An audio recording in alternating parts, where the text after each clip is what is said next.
রাধাষ্টমীতে এই তিন বিশেষ ব্যবস্থা ফেরাবে পুরনো প্রেম, সঙ্গে সম্পর্কও করবে মজবুত।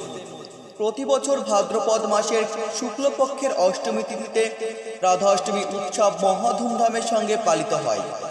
এই বছর এই উৎসবটি আগস্ট মাসের শেষ দিন অর্থাৎ 31শে আগস্ট পালিত হবে।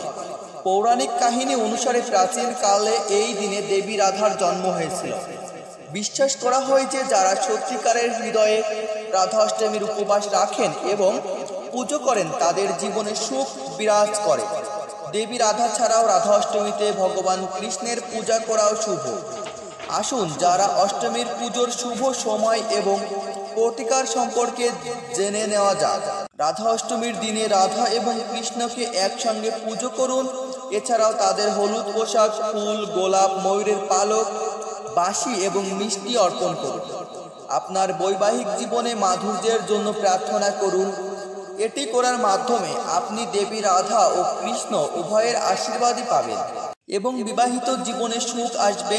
আপনার প্রেম জীবনে যদি প্রতিদিন সমস্যা দেখা দেয় তাহলে রাধা অষ্টমীর দিন সত্যিকারের হৃদয়ে দেবী রাধা এবং কৃষ্ণের পূজা করুন।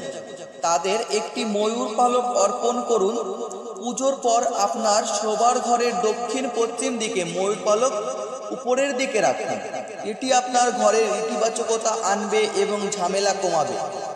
ঘরোয়া ঝামেলা এড়ানোর সবচেয়ে সহজ উপায় হলো রাধা অষ্টমীর শুভ দিনে দেবী রাধা ও কৃষ্ণের পূজা করা। তাদের ক্ষীরও উৎসর্গ করতে পারেন। এটি আপনাদের সম্পর্কের মধ্যে প্রেমের মিষ্টতা যোগ করবে এবং সম্পর্ককে আরও দৃঢ় করবে। রাধা অষ্টমীর পুজোর শুভ সময় রাধা অষ্টমীর দিন অর্থাৎ 31শে আগস্ট দুপুর 1:05 থেকে দুপুর 1:38 পর্যন্ত। এই সময়ে পুজো করা খুবই শুভ হবে।